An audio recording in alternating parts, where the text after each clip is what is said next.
안녕하세요. 여러분의 한방 합격 도우미 정인쪽 인사드리면서 이번 시간 2016년 마지막 라스트 기출문제 풀이 진행해 보도록 하겠습니다. 1과목 1번 컴퓨터 일반 1번부터 한번 풀어보도록 하겠습니다. 다음 중 네트워크 연결을 이용하여 위한 동배가 피어투피어라고 되어 있네요. 피어투피어는 P2P, 여러분들 P2P라는 말 많이 쓰죠. 동배간 처리 방식에 대한 설명으로 옳지 않은 것 그렇습니다.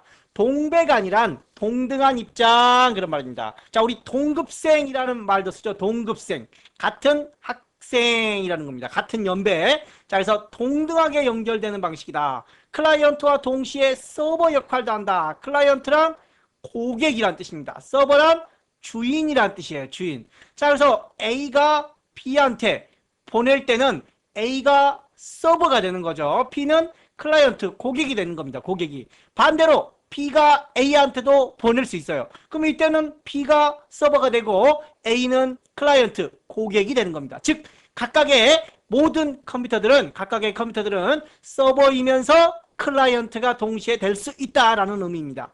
워크스테이션, 개인용 PC보다 조금 한 단계 높은 개인용 워크스테이션이나 PC 단말기를 사용하는 작은 규모의 네트워크에서 많이 사용한다. 유지 보수가 쉽고 보안이 우수하며 그런데 보안이 좀 어렵습니다. 개인 대 개인의 거래이기 때문에 보안이 좀 떨어지고 데이터 양이 많을 때보다는 적을 때 사용한다는 게 일반적입니다. 그러면 4번이 틀린 내용인데 밑에 내용을 한번 정리를 해보겠습니다. 13년 2회 때 똑같은 문제가 출제가 되었습니다. P2P는 개인 간의 자료 교환 방식으로 유지보수라든가 분산 처리 기술이 어려우며 각 개개인의 컴퓨터가 연결되는 방식으로 보안이 떨어진다. 우수하지 않다. 반면에 4번 같은 경우가 틀린 내용이라고 했습니다. 이런 경우는 포인트 투 포인트 방식입니다. 중앙의 컴퓨터와 터미널이 1대1로 연결되어 유지 보수가 쉬우며 데이터의 양이 많을 때 사용하는 방식. 14년 2회 때 똑같은 문제가 포인트 투 포인트로 출제되었습니다. 그래서 동배간 P2P와 포인트 투 포인트 2에 대한 설명을 좀 구별해 주셔야 될 것 같아요. 두 번째 문제 12년 13년 이외에도 다양하게 출제가 되고 있습니다. 멀티미디어의 특징을 먼저 정리를 해보면 디지털이다. 우리가 사용하는 컴퓨터는 디지털입니다. 비선형, 랜덤이다. 내가 마음대로 하고 싶은 순서대로가 아니라 6번부터 하고 4번부터 오고 내 마음대로 할 수 있어요. 근데 혼란스러우니까 문제를 우리는 차례대로 푸는 거죠. 비선형, 랜덤으로 할 수 있다. 또 양방향이다. 텍스트, 이미지, 음성, 동영상 등 다양한 매체들이 통합이 되어 있다. 그래서 용량이 크다. 그래서 우리는 압축을 해서 사용을 하는 거죠. 그래서 틀린 내용은 순차적으로 처리되는 선형이 아니라 비순차적으로 처리되는 비선형이다라는 겁니다. 3번이 틀린 내용이 되겠네요. 세 번째, 그래픽 데이터의 표현에 대한 설명으로 벡터 방식. 벡터 방식이라고 했는데, 이미지는 크게 비트맵, 레스터 방식이라고 합니다. 비트맵 방식과 벡터 방식으로 크게 나누어집니다. 그러면 가장 큰 차이점은 뭐냐? 비트맵은 점으로 구성됩니다. 점으로. 반면에 벡터는 점과 점을 연결하는 직선이나 곡선, 선으로 연결된다는 겁니다. 선으로. 점만 연결되느냐, 그 점을 이어서 직선이나 선으로 구성되느냐. 차이점이 있다면 점으로 구성된 비트맵 레스터 방식은 확대할 때 깨집니다. 계단 모양이 생기는 거죠. 우리는 이런 현상을 엘리어싱이다라고 합니다. 반면에 벡터 방식은 확대 시 깨지지가 않습니다. 매끄럽게 처리가 됩니다. 대표적인 확장자들이 WMF, 일러스트, AI, 코렐드로우, CDR, DXF 이런 이미지들이 있습니다. 이런 것들이 벡터 이미지라는 거죠. 계단 현상이 발생하지 않는다. 확대하거나 축소해도 계단 현상이 발생하지 않는다. 점과 점을 연결하는 직선과 곡선으로 이미지를 그린다. 화소, 점을 이용한다라는 건 비트맵 방식. 따라서 1번은 벡터가 아닌 비트맵 방식이다라는 겁니다. 비트맵 방식의 이미지들을 보면 JPG, BMP, PNG, GIF 더 하나 들면 TIFF도 있습니다. TIFF. 최근에 출제되는 형태인 것 같아요. TIFF는. 그래서 제가 그 비트맵 방식의 이미지를 암기하는 팁을 드렸죠. 어떻게? 제비. 강남에 가면 제비 있죠. 제비. 그 제비가 아니라 제비 PG, 제비가 피 흘리는 제비 PG 내용을 정리해드렸던 거 기억하시나요? 자, JPG는 정지영상 표준 압축 기술로 24비트 트루 컬러를 사용하고 GIF에 비해 압축률이 높고 반면에 손실 기법을 사용한다. 이론적으로 비손실도 가능하지만 이론에 불과하고 대부분 손실 압축을 사용합니다. BMP는 압축이 지원되지 않아 용량이 크다라는 단점이 있고 PNG는 JPG의 24비트 컬러, 자, GIF는 8비트 컬러밖에 안 돼요. 자, JPG의 다양한 색상과 GIF의 투명도, 그 다음에 애니메이션, 이런 기능들을, 장점들만을 모아서 만들어낸 게 PNG입니다. 자, 반면에 GIF는 8비트 컬러, 투명도, 압축률 우수. 자, 무손실 압축이다라고 했습니다. 아까 여기는 손실인데 여기는 무손실이다라고 됐습니다. 또 움직이는 애니메이션 기능을 제공한다. 각각 JPG에 대한 팁까지 정리를 좀 해주시면 될 것 같습니다. 자, 네 번째, 정보 보안을 위해 공개키 암호화 기법에 대한 설명이다. 옳지 않은 거. 자, 암호화 기법에는 두 가지가 있습니다. 크게 대칭키냐 비대칭키냐라고. 대칭키 암호화, 비대칭키 암호. 문제는 공개키라고 되어 있네요. 그러면 대칭인지 비대칭인지는 아직 알 수가 없어요. 비대칭은 뭐예요? 비대칭은 서로 틀리다. 두 개가 있는데 서로 같지 않다, 그런 말입니다. 대칭은 두 개가 있는데 같다라는 말이 대칭이죠. 자, 대칭키는 주로 DS 방식을 사용하고 비대칭키는 RSA 방식을 사용합니다. 자, 아까는 대칭키가 서로 같다. 하나밖에 없어요. 그럼 어차피 같은 거니까 하나죠. 우리 개인들이 주로 많이 사용합니다. 자, 네이버, 다음 이런 비밀번호 만들 때 사용하는 방식이 비밀키. 자, 그래서 암호화 키와 복호화 키가 서로 동일하다. A와 B가 서로 동일하다. 빠르다. 반면에 키 분배가 어렵다. 자, 네이버에 가면 자, A라는 사람, B라는 사람, C라는 사람, D라는 사람 비밀번호를 다 만들어줘야 돼요. 자, 물론 자기가 설정하지만 각각의 개인 비밀번호가 다 따로따로 있어요. 즉, 키 분배가 어렵다라는 겁니다. 자, 반면에 이중키 방식, 이중기가 아니라 이중키. 자, 공개 암호화 방식, 키가 두 개다. 그래서 하나는 까짓 거뭐 공개해주지. 뭘 공개? 암호키는 공개를 해줘요. 알려줄게. 까짓 거 뭐. 그런데 복호, 그 암호를 풀 때는 비공개되어 있습니다.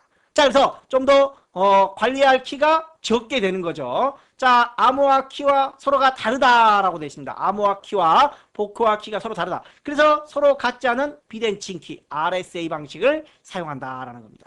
자, 3번에 보면 비대칭 암호화 기법, 비대칭 암호화 서로 다른 거죠. 대표적으로 DS가 아니라 RSA 방식을 사용합니다. 두 번 거쳐야 되기 때문에 속도가 좀 느리고, 자, 데이터를 암호할 때 사용할 키를 공개하고, 암호 키는 공개하고, 복호화 키는 비밀로 한다, 비공개로 한다라는 겁니다. 자, 그래서 4번에 3번이 틀린 내용이 되겠습니다. 자, 5번 문제로 한번 넘어가 보겠습니다. URL이란 주소를 말하는 겁니다. 인터넷 주소. 자, 우리가 보통 이렇게 쓰는 거죠. 자, http:/ 이게 프로토콜이죠. 맨 앞에 http가. 자, 그 다음에 호스트 www.naver.com 여기까지를 우리는 도메인이라고 부릅니다. 보통 도메인 주소, 호스트 주소, 도메인 주소. 자, 호스트 주소, 도메인 주소. 그 외에 경로가 있어요. 좀 더 길어지는 거죠. 막 주소가. 그런 전체적인 주소를 우리는 URL이라고 부릅니다. 자, 인터넷상에 존재하는 각종 자원의 위치, 주소보다 호스트보다 좀 더 디테일한 주소를 우리는 URL이라고 합니다. 자, URL의 일반적인 형식은 프로토콜, 아까 HTTP, 호스트 주소, 포트번호 있습니다. 포트번호 이런 것들은 보통 생략이 가능하다는 겁니다. 자, 포트번호, 파일 경로, 디테일한 주소, 경로가 되겠죠. 자, FTP 계정이 있는 경우에 경로 URL은 HTTP가 아니라 FTP를 써야죠. FTP를. 자, 이게 틀린 겁니다. 그래서 유저네임, 패스워드, 호스트 주소, 도메인 주소 또는 콜론 옆에 포트 번호를 사용합니다. 자, 일반적으로 HTTP는 포트 번호 80을 사용한다라고 되어 있습니다. 05년 오래된 문제, 10년도 넘은 문제가 출제가 되었습니다. 자, 그러면 최근 기출문제와 봐서는 신유형으로 또 분류를 할 수도 있겠죠. 아무튼 엄청 오래된 문제입니다. 복고풍 문제. 문제가 돌고 돌아요. 유행도 돌고 도는 것처럼 문제도 돌고 돈다는 거 여기서 확인할 수 있을 것 같아요. 자, 우선 3번 FTP 계정은 HTTP로 들어가는 게 아니라 FTP로 들어간다. 아이디 패스워드 골뱅이 FTP 주소. FTP 주소의 포트 번호는 21번입니다. 아까 HTTP는 80이라고 그랬죠. 자, 그 다음에 FTP 아이디, FTP 주소, 아이디, 패스워드를 생략할 수도 있습니다. 생략할 수도 있어요. 이렇게 들어가면 이제 바로 패스워드를 별도로 물어보죠. 여기서는 치고 들어갔으니까. 자, 여기 FTP 주소라고 되어 있는 부분, FTP 주소는 호스트 주소. 아까 여기가 호스트 주소였었죠. 호스트 주소. 도메인 네임 또는 IP를 이용해서도 사용을 합니다. 자, 이 프로토콜도 과거 복고풍에서는 시험에 종종 출제가 되는데 최근에는 거의 안 나와요. 그런데 또 복고풍, 아까 HTTP 80이 보이고 있습니다. FTP는 몇 번이다? 21번이다. FTP는 21번 여기에 써놨습니다. 텔넷 원격 접속이죠. 텔넷은 23번. 자, NNTP 119 뉴스그룹이죠. 자, 그 외에 프로토콜들이 한 100개 정도가 있습니다. 그걸 다 어떻게 외워요? 못 외워요. 그래서 이런 그때 당시에 자주 출제된 포트 번호만 이렇게 정리를 해봤습니다. 자, 각각의 포트 번호도 한번 좀 눈여겨봐 주십시오. 복고풍의 문제가 나올 수 있으니까. 자, 6번 소프트웨어 저작권에 대한 설명이다. 자, 데모 버전에 대한 설명과 유사한, 데모와 가장 유사한 해당하는 거. 자, 그러면 데모가 뭔지 알아야지. 데모가. 자, 데모 막 촛불 시위하고 막 이런 게 데모죠. 그런 데모가 아니라 자, 시험용 소프트웨어로 정식 프로그램의 기능을 홍보하기 위해 홍보용입니다. 홍보용. 자, 근데 판매를 목적으로 홍보보다는 시험용 소프트웨어로 홍보를 하기 위한 기능으로 기간이나 기능을 제한하여 무료로 제공해 주는 겁니다. 자, 비슷한 게 쉐어입니다. 역시 일정 조건이 따르는 소프트웨어이며 일정 기간 동안 기능을 제한하고 사용시간 제한, 어떤 제한을 따릅니다. 대신 차이점이 있다면 정품 판매 잘 안 팔리니까 또는 막 개발했을 때 판매를 유도하기 위해서 무료로 일정 기간 동안 제공해주는 쉐어가 있습니다. 자, 같은 데모는 시험용으로 홍보하는 겁니다. 시험용으로 홍보도 하면서 테스트도 하면서 이런 것들. 자, 그래서 데모 버전과 가장 유사한 게 쉐어, 일정 기간 동안 무료로 제공한다. 프리는 무조건 공짜. 머리가 벗겨질 수 있어요. 참고로 주의해야 되겠죠. 프리는.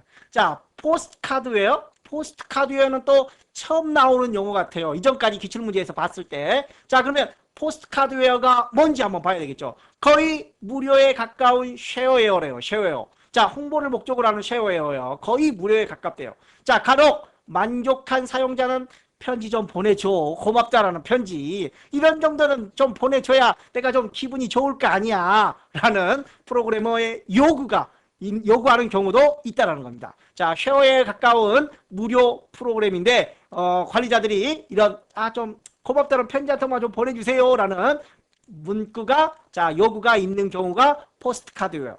상용은 뭐예요? 상용은 돈 주고 사는 거죠. 상업적 목적, 판매를 목적으로 하는 소프트웨어. 자, 7번째 문제, 방화벽. 방화벽도 이전에 많이 나왔습니다. 그런데 신유형으로 구별을 좀 해봤습니다. 기존에 나오는 방화벽 문제와는 차원이 좀 다른 것 같아요. 자, IP 주소 및 포트 번호를 이용하거나, 아까 우리 포트 번호 있었죠. 포트 번호. 자, 이런 포트 번호를 이용해서, 자, 포트 번호를 이용하여 사용자 인증을 기반으로 접속을 차단하며 접속을 못 들어오게. 방화벽은 외부의 공격, 내부에 침입자가 있으면 막을 수가 없어요. 외부의 공격을 막아주는 겁니다. 그래서 출입구를 단일화, 하나로 만들어 놓고 관리 범위를 좁히고 접근 제어를 효율적으로 할 수 있다. 명백히 금지되지 않은 거, 완전히 금지되지 않는 거, 그러면 조금 금지된 거는 괜찮다라는 뜻이 될 수 있겠죠. 그런 소극적 방어의 개념이 아니라 명백히 허용되지 않은 것은 금지된다. 완전히 허용되지 않는 것은 금지한다. 완전히 금지되지 않은 것, 약간 금지된 건 괜찮다라는 뜻이 아니라 완전히 금지되지 않은 것은, 완전히 허용되지 않은 것은 금지한다는 적극적 방어 개념을 이용한다. 자, 방어벽을 이용하면 네트워크 부하가 감소되며 부하, 자, 막 시간이 없다, 막 부족하다, 그런 게 부하죠. 과부하라고 그러죠. 과부하. 자, 감소되며 네트워크 트래픽이 게이트웨이로 집중한다. 로그 정보를 통해 누가 외부에서 침입하는, 이게 중요한 거죠. 외부에서 누가 침입했는지 그 흔적을 찾아 역추적할 수 있다라고 되어 있는데, 자, 틀린 것은 3번입니다. 부하가 감소되는 게 아니라 증가할 수 있다는 겁니다. 자, 방화벽은 어떤 종류의 트래픽, 자, 신뢰도가 높은 트래픽은 허용을 해야 되겠죠. 너는 믿을만해. 들어와, 컴온. 반면에 어떤 종류의 트래픽, 너는 맛이 좀 약간 상태가 맛이 갔어. 넌 좀 이상해. 좀 안 되겠어. 차단을 하는 겁니다. 그런 트래픽은 차단을 해요. 즉, 어떤 것들은 들어오고 어떤 것들은 막을 것인지 정의되어 있는 규칙, 모음이 있습니다.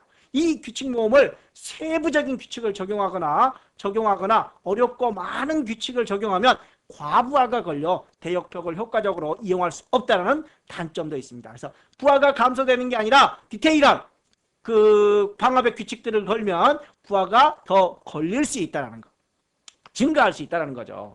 자, 8번 문제로 가보겠습니다. 와이파이라고 되어 있습니다. 초코파이가 아니라 와이파이라고 그러는데요. 자, 신유형이면서 유사 문제로 분류를 해봤는데 거의 신유형입니다. 신유형. 자, 유사 문제라고 하는 이유는 블루투스 지난 1회 때 16년 1회 때, 자, 블루투스 문제가 나왔습니다. 블루투스 번호는 i802.15.1이라는 거죠. 자, 휴대폰, 노트북, 이어폰, 우리 블루투스 많이 사용하죠. 핸드폰, 그 이어폰 같은 거. 핸드폰. 휴대기기를 통해 서로 연결해주고, 휴대기기를 서로 연결해주는 정보고, 근거리 무선 기술이다라는 겁니다. 주로 10m 안팎의 가장 가까운 거리에서 사용을 하는 겁니다. 반면에 와이파이는 802.11, 얘는 802.15죠. 자, 얘는 802.11입니다. 이더넷, 유선입니다. 유선.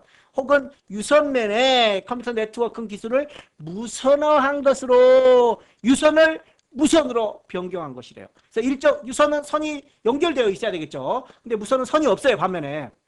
그래서 일정한 거리, 50에서 100m. 이론적으로는 50에서 100m지만 얘도 10m지만 10m가 안 되는 것 같아요. 아무래도. 자, 이것도 더 작은 것 같아요. 이내에 무선 방식으로 유선랜과 같은 뛰어난 품질, 와이어레스, 선이 없다 그런 말입니다.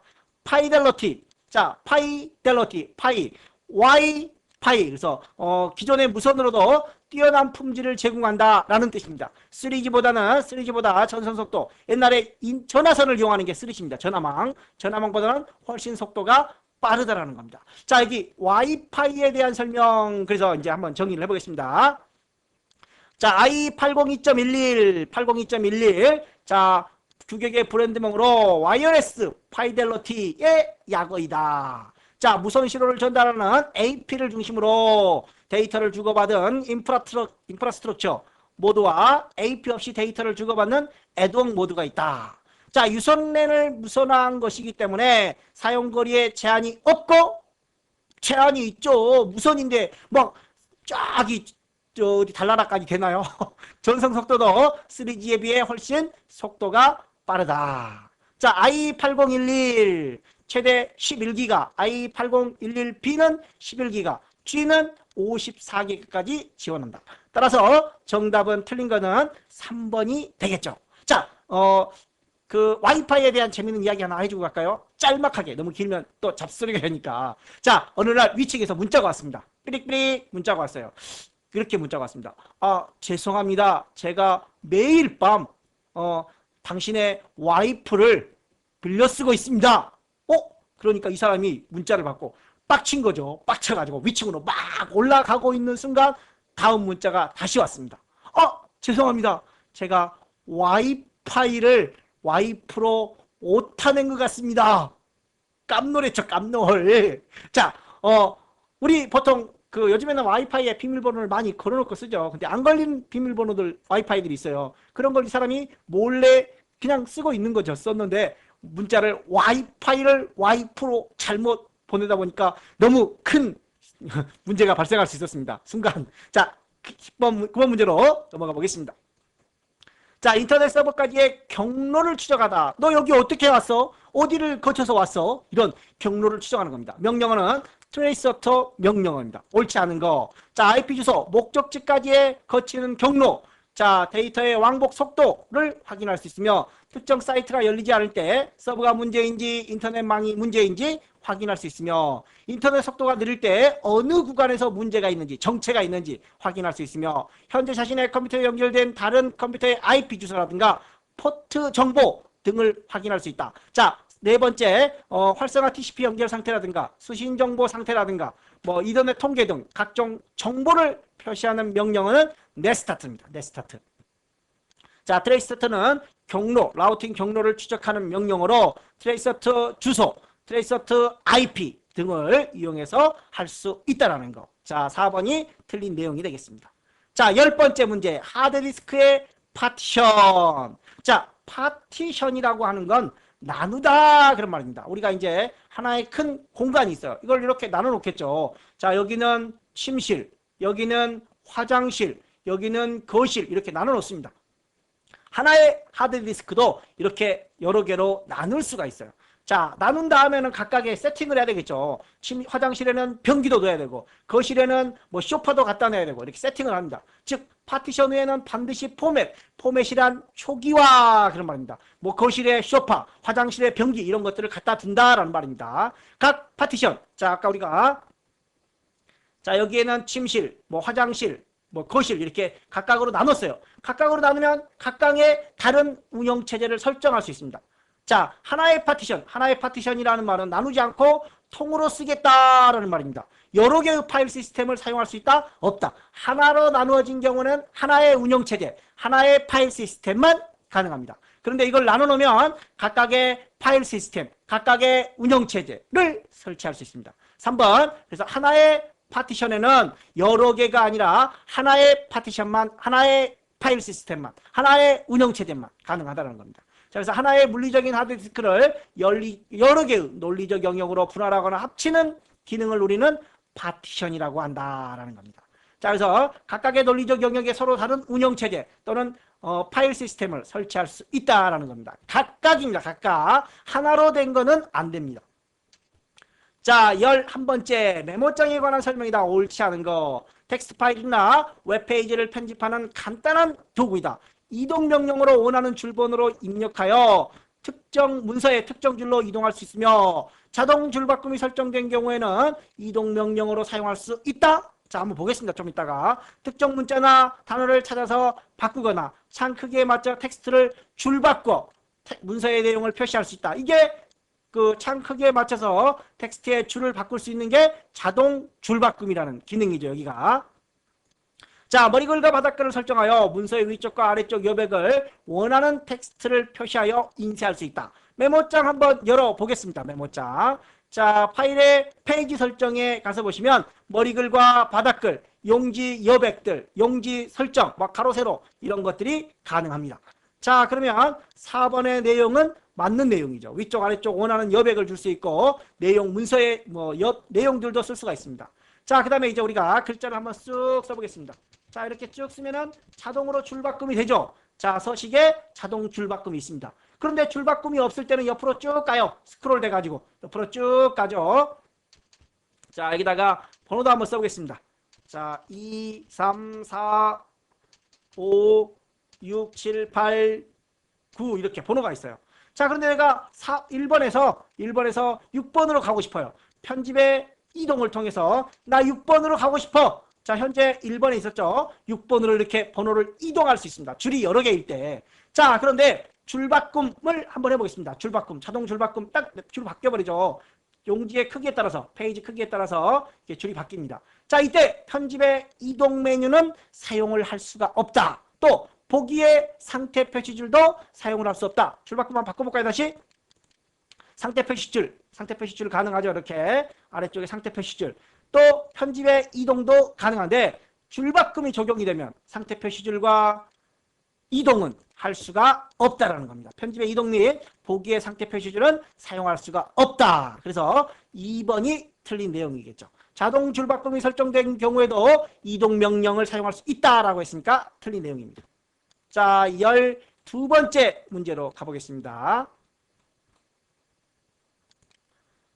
자, 다음 중 컴퓨터에서 문자를 표현하는 코드 체계에 대한 설명으로 옳지 않은 거. BCD 코드 6비트입니다. BCD는 6비트입니다. 자, 그래서 64가지, 2의 6승은 64가지, 2를 6번 곱하겠다는 뜻입니다. 곱하기 2, 6번 곱하면 64개가 나옵니다.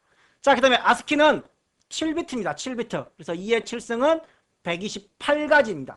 주로 데이터 통신, 또 개인용 PC에서 많이 사용합니다. FCD, 자, BCD를 확장한 거로 8비트입니다.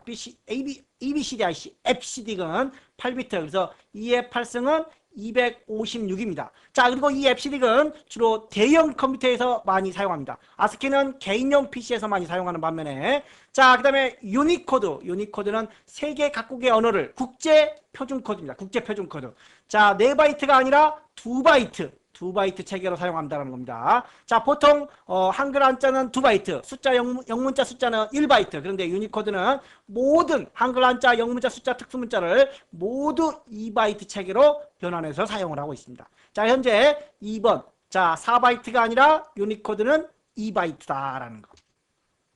자, 13번째 문제. 컴퓨터에 사용하는 데이터의 논리적 구성 단위를 작은 거에서 큰 거로, 가끔 큰 거에서 작은 걸로 이렇게 사람을 엿먹이는 문제가 있습니다. 그래서 작은 거에서 큰 건지 잘 보셔야 돼요. 비트, 리블, 바이트, 워드, 필드, 레코드, 파일, 데이터베이스 순서. 자, 비트는 1비트입니다. 리블은 4비트죠. 제가 써놓을까요? 자, 얘는 1비트. 리블은 몇 비트? 4비트. 바이트는 8비트입니다. 8비트. 8을 확 비틀어 버리는 바이트입니다. 자, 단위는 비트입니다. 비트. 자, 이렇게 해서 답은 비트, 바이트, 워드 레코드. 여기 순서가 바뀌었네요. 워드 레코드. 그 다음에 워드, 필드, 바이트가 맨 앞으로 와야 되는데 여기서 바뀌었어요. 워드, 필드, 파일, 레코드. 레코드가 여기 순서가 바뀌었네요. 여기 순서가. 자, 그 다음에 필드, 레코드, 파일, 데이터베이스. 오케이. 4번이 맞게 된 것 같습니다. 자, 14번째 장치관리자라고 되어 있습니다. 자, 장치관리자는 내 컴퓨터에 연결되어 있는 하드웨어 목록들을 볼 수가 있습니다. 자, 그래서 장치관리자라고 하는 것들은 뭐가 있다는 거죠? 내 컴퓨터에 연결되어 있는 하드웨어. 내 컴퓨터에 어떤 하드웨어가 있느냐? CPU가 뭐고, 주기억이 뭐고, 비디오 카드가 뭐고, 사운드 카드는 뭐고, 또 모니터는 뭐고, 키보드는 뭐고, 이런 장치들의 목록을 볼 수 있습니다. 목록을 보는과 동시에 올바르게 작동을 하고 있는지 확인할 수가 있습니다. 만약에 약간 맛이 갔다 그러면 드라이버를 업데이트할 수 있습니다. 드라이버란 전용 프로그램이죠. 전용 프로그램. 프로그램을 다시 업데이트 해줍니다. 자, 그리고 드라이버를 식별하고 전용 프로그램을 식별하고 설치된 장치 드라이버에 대한 정보를 알 수 있다. 장치 관리자는 하드웨어에 관련된 내용들입니다. 반면에 가상 메모리라고 있어요. 가상 메모리. 가상 메모리는 주기억의 공간이 부족해서 주기억의 공간을 조금 늘려보려고 뻥으로 진짜 늘리는 게 아니라 뻥으로 늘리는 겁니다. 자, 뻥튀기에서 늘리는 것처럼 뻥으로 늘리는 겁니다. 그래서 장치 관리자의 기능과 조금 거리가 멉니다. 자, 여기 시스템 속성 있어요. 시스템 속성. 자, 가상 메모리는 고급 탭에서 가상 메모리를 설정할 수 있지만 장치 관리자는 여기 하드웨어 탭에서 설정을 할 수가 있습니다. 자, 하드웨어가 뭐 하는 건지, 특히 장치 관리자가 뭐 하는 건지를 좀 알아두시기 바랍니다. 자, 15번째 문제도 신유형으로 분류를 좀 해봤습니다. 마이크로 프로세서, 우리가 사용하는 컴퓨터를 마이크로 컴퓨터라고 하는 거죠. 마이크로 컴퓨터란 이 마이크로 프로세서, CPU, 마이크로 프로세서가 내장된 컴퓨터를 마이크로 컴퓨터라고 합니다. 자, 마이크로 프로세서, 마이크로 컴퓨터, 그런 말입니다. 자, 마이크로 프로세서는 주기억 장치에 저장되어 있는 명령을 돈을 인출하는 거죠. 꺼내는 거죠. 꺼내서 해독하고, 뭔 뜻인지 해독을 해야 되겠죠. 해독된 명령어를 실행하며 컴퓨터의 산술 논리 연산기 또는 레지스터, 프로그램 카운터, 다음에 수행할 명령어를 본질을 기억하는 프로그램 카운터, 명령 디코더, 해독을 하는 거죠. 제어 회로 등의 연산 장치와 제어 장치를 한 개의 작은 실리콘의 칩에 모아놓은 처리 장치를 마이크로 프로세서라고 한다. 자, 주기억 장치는 빼주는 게 좋겠죠. 제어 장치와 연산 장치를 하나의 반도체 칩에 내장된 장치이다. 자, 비트수가 클수록 내부 버스의 비트수로 성능을 평가한다. 비트수가 크면 클수록 더 좋습니다. 자, 그 다음에 현재는 작은 규모의 인베디드 시스템이라든가 휴대용 기기에서부터 메인프레임까지, 메인프레임이라든가 슈퍼컴퓨터까지 사용된다라고 되어 있습니다. 자, 16번째, 레지스터에 관한 설명으로 옳지 않은 거. 레지스터는 CPU 내부에 있는 임시 기억 장소입니다. 특히 이제 제어장치용, 연산장치용 레지스터와 제어장치용 레지스터를 좀 구별해야 되겠죠. 앞서 뭐 그런 문제들이 있었던 것 같아요. 자, 그래서 연산 결과값을 임시로 저장하는, 자, 여기서 보면은 연산 결과값을 임시로 저장하는 레지스터 중에서도 이런 레지스터를 우리는 ACC, 누산기라고 부르죠. 연산장치의 임시 기억장치 중에서 연산의 결과를 일시적으로 기억하는 누산기가 있습니다. 역시 레지스터죠. 레지스터의 크기는 컴퓨터가 한 번에 처리할 수 있는 데이터의 크기를 나타낸다. 주로 플립플롭이라든가 1비트 임시 기억 장소입니다. 자, 플립플롭은 1비트 임시 기억입니다. 이런 플립플롭이 모여서 레지스터가 됩니다. 자, 그래서 몇 개인지는 모르겠지만 크겠죠, 레지스터는. 자, 플립플롭이라든가 레치를 직렬 또는 병렬로 연결한 게 레지스터다라는 겁니다. 자, 세 번째는 펌웨어라고 되어 있는데 펌웨어를 한번 정리해 보겠습니다.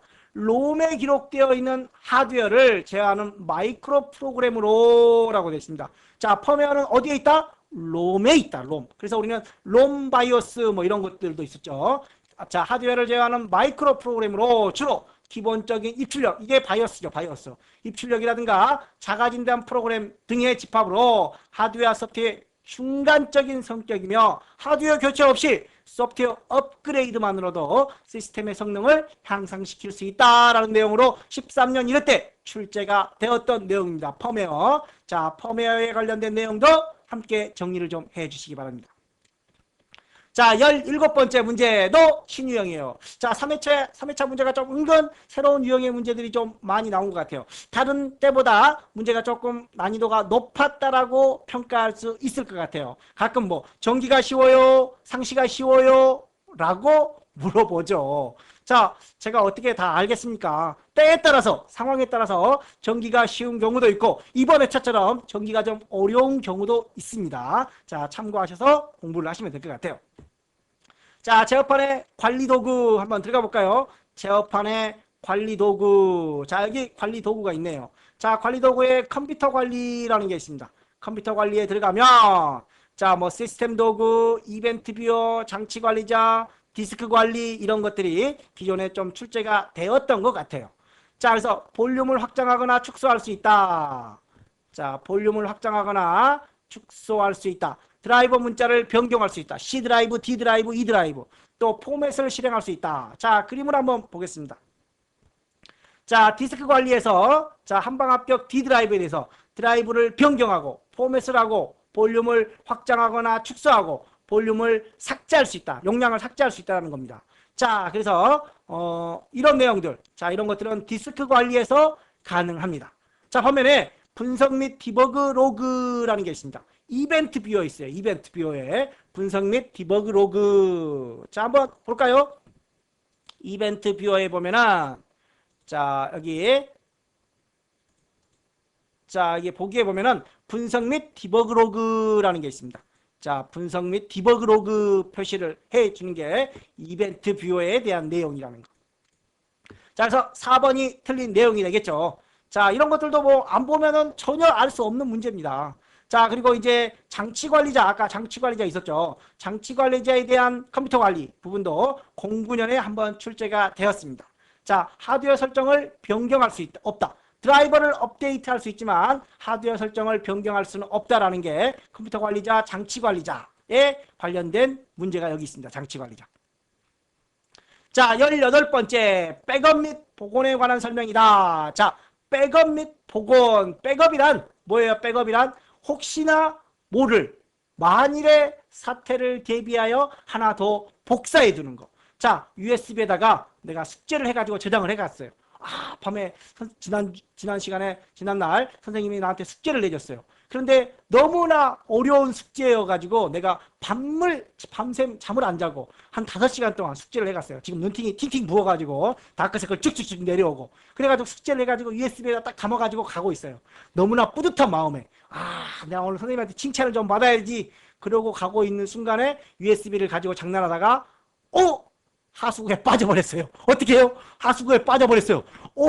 밤새 5시간 동안 공부했는 5시간 동안 했는데 어떻게 해요? 어떻게 집에다가 하나를 더 복사해 두고 왔으면 빨리 가서 복사해 오면 되죠. 또는 메일로 받으면 되죠. 근데 집에다가 복사를 안 해놨어요. 아이고 어떻게 큰일 났어요. 자, 이럴 때 만일의 사태를 대비하여 백업을 해두는 겁니다. 백업. 그러면 집에 가서 다시 빨리 가져오거나 엄마한테 전화해서 메일로 보내달라고 하거나 그럴 수 있겠죠. 그래서 백업을 해서 복원을 하는 겁니다. 백업을 해서 복원.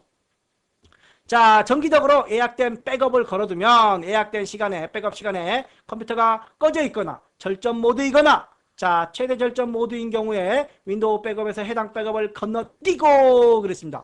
왜 건너뛰어? 왜 백업을 하라고 그랬는데 꺼져 있대요. 절전 모드래요. 절전 모드 전기 전략해야 되겠죠. 그래서 꺼놓는 거, 안 하는 거예요.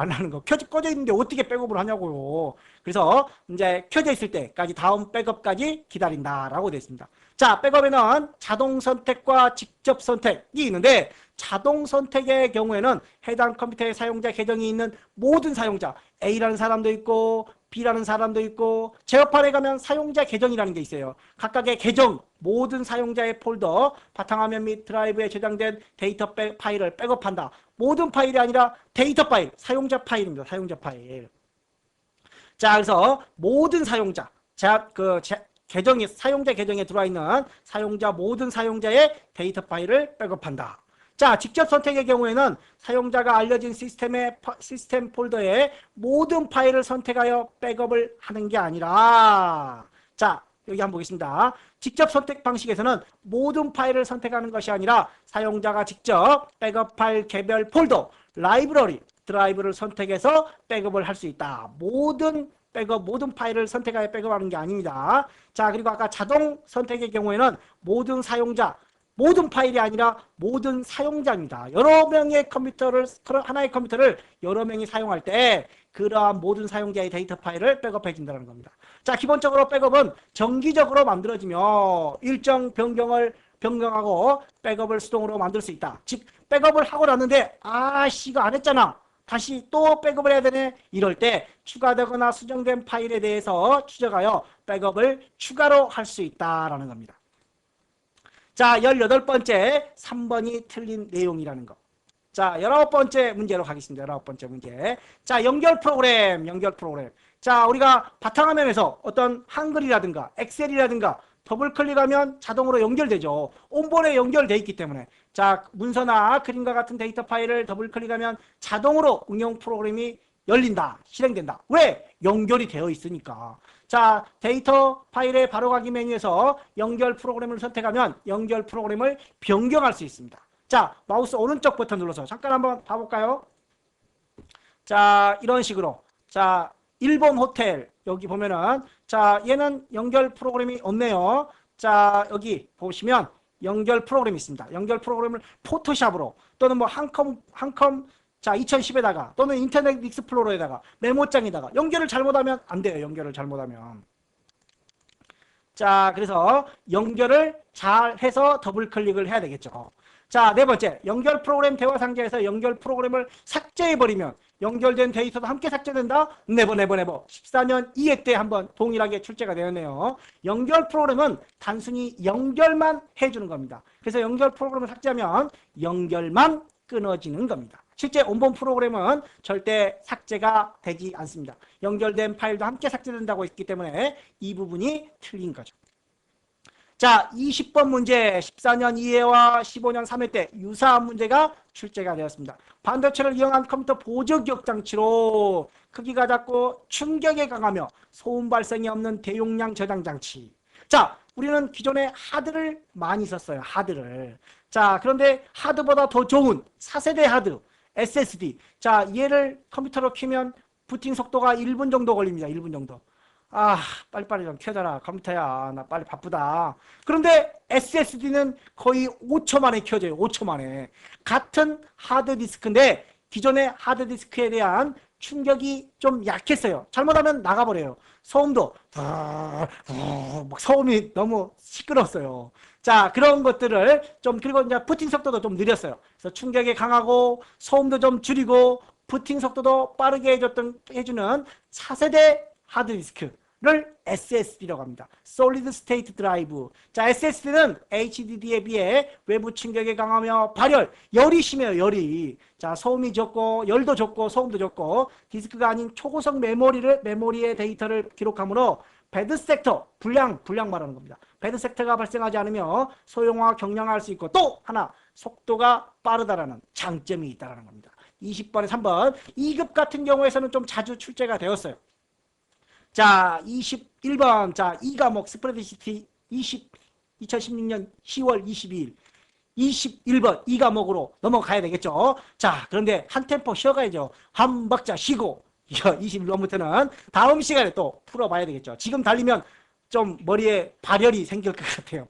열이 생길 것 같아요. 자, 이번 시간 여기까지 마무리하고 21번부터 다음 시간에 고고싱 들어가겠습니다. 자, 이번 시간 수고 많이 하셨습니다. 감사합니다.